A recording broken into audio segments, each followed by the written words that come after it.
Hey, salut, c'est Christian et aujourd'hui on se retrouve pour parler de My Hero Academia 2 Heroes. Les examens finaux sont enfin terminés et les élèves de UA se préparent pour le camp d'été. Izuku et All Might reçoivent une invitation d'une certaine personne pour partir à l'étranger, dans une immense ville ambulante appelée High Island.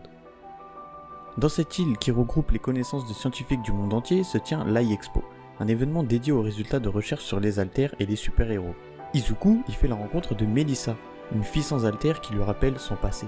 Soudain, l'imprenable système de sécurité de l'île est piraté par des vilains, et tous les habitants de l'île se retrouvent pris en otage. Un plan capable d'ébranler la société des héros est en marche. Et la personne au cœur de tout cela est le héros numéro 1 et le symbole de la paix, All Might. Cette vidéo contient du spoil. All Might jeune, en tenue de civil. Il est pas trop stylé? Globalement, j'ai pas été surpris par le déroulement de l'histoire parce que c'était assez prévisible. On commence avec un flashback où on voit Dave et All Might qui vont arrêter un vilain. Ouais, dans le film il s'appelle David Shield, mais All Might il l'appelle Dave, donc je fais pareil moi aussi. Y'a quoi? Jusque là, rien de surprenant, et après il y a une course poursuite avec un monstre et une voiture. Ouais, là j'avoue pour le coup c'était surprenant. Rien à dire sur la scène d'action, c'est propre. On avance un petit peu et on arrive à l'introduction de quelques élèves sur l'île. D'abord les filles. Alors j'ai pas compris pourquoi Izuku il devait se justifier d'avoir traîné avec Melissa devant Uraraka alors que ils sont pas en couple. Enfin, d'accord. Uraraka c'est normal pour elle d'être jalouse, mais pour Izuku bah il a rien à justifier. Enfin lui il est pas censé savoir qu'Uraraka ressent des choses pour lui. Enfin c'était confus. Moi j'étais pas je sais pas. Après il y a l'introduction de Bakugo, Shoto, etc. Pareil, c'était cool. Par contre, comme j'ai dit, c'est l'introduction de quelques élèves. Donc, ils ont choisi de mettre certains élèves en valeur que d'autres. Donc, tu peux déjà supposer que les élèves qui n'ont pas été mis en valeur dans ce film soient mis en valeur dans le prochain film.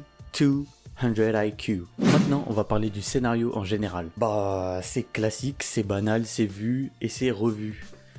Oui, à chaque fois qu'on monte les étages pour atteindre le boss final, il y a quoi d'autre? Oui, que le fait que Dave...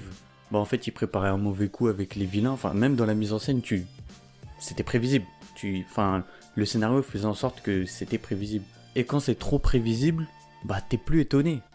Attention, quand c'est vu et revu, ça ne veut pas dire que c'est nul, mais que le plus important ça va être la manière dont va se dérouler le scénario. Et là, il y a déjà un gros problème, je pense que c'est même le plus gros problème du film en fait. Le film ne tient pas debout. Ne tient pas debout. Je te rappelle le contexte. All Might et tous les habitants de l'île deviennent des otages. Izuku et sa clique, eux, ils se sont pas fait choper, du coup ils montent les étages sans se faire remarquer, sauf que, bah ils se font remarquer. Pourquoi les vilains ne leur disent pas tout simplement d'arrêter, sinon ils tuent les otages? Hop, voilà, film terminé, Izuku et sa clique, bah ils peuvent rien faire. Ils peuvent rien faire. Ils vont tuer les otages. Bah ils vont plus monter, c'est fini. Enfin, je comprends pas le film. Quel est l'intérêt de prendre des otages? Là, l'intérêt, c'est juste que All Might ne fasse rien. D'accord, je veux bien, mais il faut que ce soit crédible quand même. Bref, on va terminer avec du positif. L'animation à la fin, géniale, et les chorégraphies à la fin, pareil. L'insertion du gant qui va permettre à Izuku d'utiliser son One for All à pleine puissance, c'était une bonne idée, mais on en a marre, on en a marre. On en a marre, c'est trop long, il met trop de temps à contrôler ses pouvoirs. Oui, je sais que le film est sorti avant les derniers épisodes, là, donc les moments où il contrôle ses pouvoirs, mais quand même, c'est lent, on en a marre, là. C'est vraiment trop long. On va parler de la relation entre Izuku et Melissa. Melissa n'a pas d'alter, donc Izuku peut s'identifier à elle. Mais dans quel intérêt? Melissa, c'est ce qu'aurait pu devenir Izuku s'il n'avait pas rencontré All Might. C'est-à-dire, aider les héros, c'est être un héros par la même occasion. C'est l'un des messages que le film a voulu faire passer, mais c'est trop mou, c'est trop mou. L'autre message, c'est qu'on peut compter sur les générations futures pour prendre la relève.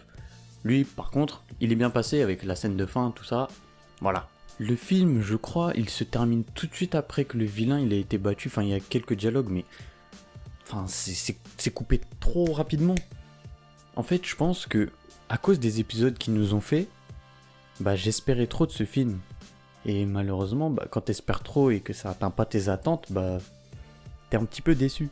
Donc franchement, mon impression sur le film, c'est que c'est bien, mais sans plus. Genre là, tu me dis, vas-y, c'est quoi ton avis? C'est bien, mais... Abonne-toi.